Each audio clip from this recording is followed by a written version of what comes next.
Kenapa sih Pak kok saya jatuh cinta? Kenapa sih kok saya suka dia? Kenapa sih kok saya bisa tertarik padanya? Ini secara neuroscience. Kita itu sepanjang evolusi kita, evolusi manusia. Manusia itu kan berkembang terus, berevolusi terus. Itu manusia itu sudah belajar karena mengikuti fitrahnya. Kita ini kan punya fitrah berketurunan, punya fitrah melanjutkan generasi, punya fitrah menikah dan lain sebagainya. Itu sejak awal kita sudah belajar untuk menghidupkan fitrah ini. Nah, maka otak kita terkondisikan untuk mengikuti fitrah itu, termasuk fitrah berketurunan. Nah, maka generasi manusia awal itu juga sudah punya ideal-ideal. Pasangan yang menurut mereka cocok untuk melanjutkan generasi. Nah, mungkin ada yang menganggap ini cari saja yang subur, yang cirinya begini. Cari saja yang aktif, yang cirinya begini. Cari saja. Itu nenek moyang kita sudah punya standar-standar. Mereka belajar, oh jangan menikah dengan perempuan kayak gini deh, kalau kayak gini itu. Nanti perempuan jangan mau kalau dinikahi laki-laki kayak gitu deh. Ini sepanjang sejarah manusia itu belajar tentang ini. Sejak era purba manusia sudah belajar. Nah, pelajaran ini direkod dalam otak manusia. Yang itu kemudian lama-lama terkumpul, sandinya tersimpan di otak kita, dalam sinyal-sinyal saraf-saraf otak kita. Jadi itu warisan nenek moyang kita. Di dalamnya ini ada sirkuit macam-macam, termasuk tadi standar-standar pasangan ideal. Yang itu nanti didukung oleh hormon neurotransmitter yang ada di kepala kita. Jadi sandinya sudah ada. Misalnya tipe ideal istri versi Indonesia mungkin beda dengan tipe ideal versi Afrika atau versi Amerika. Versi Melayu mungkin beda dengan tipe ideal versi manalah, India atau mana. Ini sesuai rekod cetak yang ada di kepala kita. Ini warisan nenek moyang kita. Nah, selanjutnya isi kepala yang isinya sandi-sandi itu akan jadi secara tidak sadar jadi standar kita. Kalau melihat pasangan yang menurut sandi-sandi tadi cocok, menurut sirkuit-sirkuit tadi cocok. Itulah mengapa kadang-kadang bagi temanmu, sahabatmu yang satu ini tidak menarik, tapi kok malah temanmu yang satunya jatuh cinta sama dia, itu mungkin ada warisan-warisan standar yang cocok.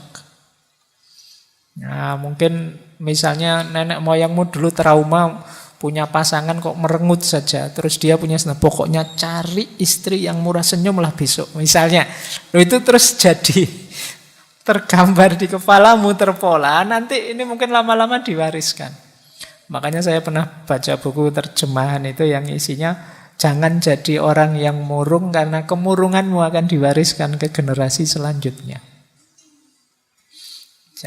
Jadi orang yang ceria, jadi orang yang bahagia. Makanya jangan pakai rumus saya susah ndak apa-apa Pak, yang penting anak saya besok seneng. Itu ndak laku kalau pakai teori ini. Kalau kepingin anakmu, generasimu yang akan datang senang, kamu harus jadi orang yang gembira juga. Nah, ini asal-usulnya. Kenapa kok kamu bisa jatuh cinta sama dia? Kemungkinan standarnya dia cocok dengan standar yang ada di kepalamu. Yang ini mungkin kamu tidak sadar. Oh enggak kok Pak, saya itu tiba-tiba saja seperti ada yang narik terus jatuh cinta sama dia. Saya tidak pakai mikir. Ya sebenarnya itu karena sudah ada pola, sudah ada standar yang ada di kepalamu. Jadi ketika standar ini secara tidak sadar ketemu, itu mungkin kayak lampu ninu-ninunya itu bunyi terus. Wah ini cocok ini. Nah, alhamdulillah kalau yang membunyikan standarmu itu dia juga bunyi standarnya. Ah, berarti sama-sama jatuh cinta. Kalau tidak ya kamu bunyi sendirian. Jadi bertepuk sebelah tangan kamu. Ah, itu cikal bakalnya patah hati di situ. Jadi kalau kamu ketemu kok terus sinyalmu bunyi, kamu boleh tanya, sinyalmu bunyi juga enggak? Ah, kalau ternyata enggak, ya kamu siap-siap sudah ancang-ancang mundur. Nah, ini awalnya begini. Nah, yang penting bukan ini, yang penting selanjutnya. Setelah jatuh cinta, ini yang menarik. Pusat-pusat rasional di otak kita macet. Jadi otak emosionalnya meluap. Jadi yang kuat sekali emosinya, rasionalnya macet. Itu kenapa jatuh cinta itu sering kelakuannya orang jatuh cinta itu tidak logis. Tidak masuk akal. Orang jatuh cinta itu seperti orang mabuk. Bahkan ada yang bilang orang jatuh cinta itu seperti orang pecandu narkoba. Ketika orang kecanduan itu kan selalu ingin dapat itu terus. Kalau biasanya nyuntik ya suntikan terus. Jadi kalau kalian saking rindunya gelisah pengen ketemu sampai rasanya bolak-balik, itu persis seperti orang sakau. Rumusnya memang begitu. Gejala kimia yang ada di otakmu begitu. Jatuh cinta itu semacam ketergantungan. Nah, sistem amigdala, sistem cinguli kortek macet. Sistem amigdala itu sistem ketakutan, kesiagaan. Sistem berpikir kritis juga macet. Jadi, akhirnya apa? Banyak orang bilang, wah orang mencintai itu tidak masuk akal, tidak rasional. Kewaspadaannya turun, daya kritisnya turun. Jadi aktivitas ini didukung oleh berbagai hormon. Jadi seperti dopamin, oksitosin, serotonin. Wis itu tambah, kamu tambah melekat, tambah rasanya tidak bisa putus sudah. Makanya jangan heran, bagi yang pernah ngalami jatuh cinta itu rasanya sejuta rasa. Meledak-ledak, pokoknya tidak bisa dikontrol. Karena memang otak rasionalnya macet. Jadi kadang-kadang yang dilakukan tidak masuk akal. Ada ndak yang di sini nelpon mulai Isya sampai jam 3? Ya, saya pernah diceritain begitu. Ada yang cuma bilang sudah ya, saya mau tidur gitu. Terus yang sana bilang ya silahkan tidur dulu. Ya kamu dulu lah. Ya kamu dulu. Itu bolak-balik kamu dulu bisa sampai jam 1 malam itu. Miss you too, bolak-balik miss you too. Yo, itu ngapain anak-anak itu? Nah, sinyal-sinyal rasionalnya macet itu. Jadi agak berat memang. Jadi ini perspektif neuroscience ya. Jadi ternyata jatuh cinta seperti itu. Makanya mabuk cinta itu rumusnya tadi. Gempuran hormon oksitosin, dopamin, dan serotonin. Oksitosin itu orang menyebutnya hormon cinta. Karena berhubungan dengan perasaan, kasih sayang, emosi, keterikatan antar manusia. Kemudian dopamin. Dopamin ini hormon kenikmatan. Kalau kita merasakan nikmat, otak kita melepaskan dopamin ini.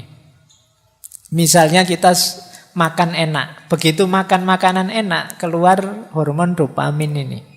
Mendengar lagu kesenangan kita, keluar dopamin ini. Ketika dopamin ini keluar, biasanya kita tambah bergairah, tambah semangat, tambah kreatif.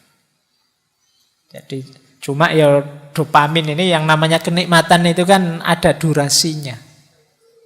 Tidak tahan lama. Itu makanya orang jatuh cinta itu beda antara pertama kali jatuh cinta dengan 6 bulan sesudahnya, setahun sesudahnya, apalagi 4 tahun sesudahnya. Ya gairahnya berbeda, intensitasnya beda. Jadi Kenapa? Yo sudah mulai berkurang asupan dopaminnya. Nikmatnya beda. Kayak kita makan itu loh. Waktu lapar-laparnya makan itu kan nikmat luar biasa. Senengnya luar biasa. Tapi ketika kita tambahi piring kedua, mungkin nikmatnya tinggal setengah. Kita tambahi piring ketiga, mungkin nikmatnya tinggal seperempat. Piring keempat sudah tidak muat lagi, tidak enak, sudah kita paksa muntah mesti. Meskipun makanan kesenangan kita. Nah, mungkin kesenangan kita pasangan mungkin juga begitu. Jadi kalau hanya berhenti di kesenangan, durasinya pendek. Kalau hanya ingin mencari senang, itu tidak panjang. Itu mengapa ya kalau baru jatuh cinta, engkaulah segalanya. Engkau satu-satunya yang paling cakep pokoknya. Tapi nanti dapat 2-3 tahun itu ternyata yang lain lebih banyak, yang lebih cakep. Itu berarti hormonnya sudah mulai habis. Berkurang. Makanya jangan pacaran lama-lama, segera menikah. Kalau pacarmu tanya, kok buru-buru menikah? Keburu hormonnya habis. Kalau hormonnya habis, tidak menarik lagi nanti. Biar nanti tidak berhenti di mahabbah yang sifatnya eros tadi. Hanya kesenangan, tapi naik level. Ya jalannya menikah. Nah, selain dopamin nanti ada serotonin. Serotonin ini hormon kebahagiaan. Jadi biasanya membuat hati tenang, membuat hati nyaman, mengurangi depresi, ini serotonin. Nah, 3 hal ini kan menyenangkan. Hormon cinta, hormon kenikmatan, hormon kebahagiaan. Itulah mengapa orang yang mencintai itu kemudian jadi sangat terikat.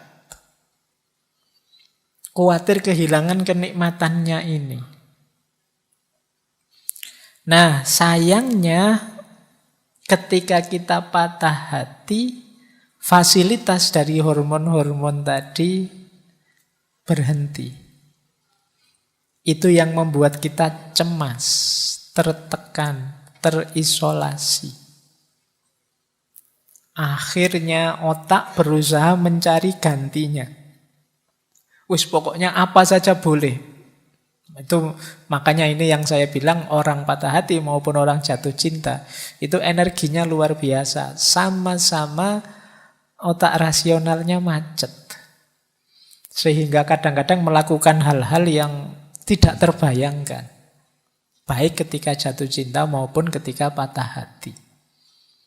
Itulah gunanya kita harus hati-hati dengan energi yang kita miliki saat jatuh cinta maupun patah hati. Karena ketika kita patah hati pun daya kekecewaan, daya kekesalan, daya rasa sedih sakit karena kehilangan kenikmatan, kesenangan, kebahagiaan tadi itu bisa tersublimasi jadi apa saja.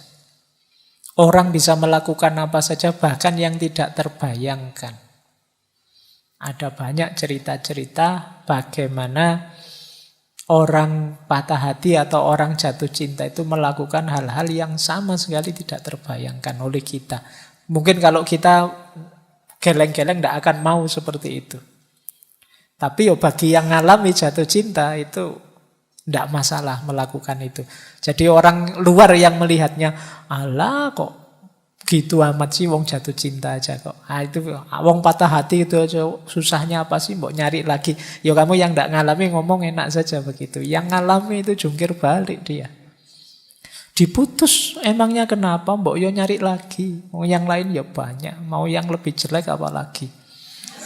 Misalnya. Tapi tidak sesederhana itu loh. Bagi kalian yang pernah ngalami, semoga tidak ada. Ya saya tahu lah ini kan anak alim semua. Nah, ya. Jangan-jangan kasusnya seperti tadi. Belum pernah jatuh cinta Pak. Ya tidak mungkin patah hati. Tidak masalah. Bahwa orang yang patah hati itu bagi dia tidak masalah. Dia melakukan apapun asal bisa ada ganti dari kenikmatan, kebahagiaan, rasa cinta tadi yang sekarang hilang. Karena sebelumnya sudah terlalu melekat ke sana. Nah, ini kalau dijelaskan secara neurosains ya, secara hormonal.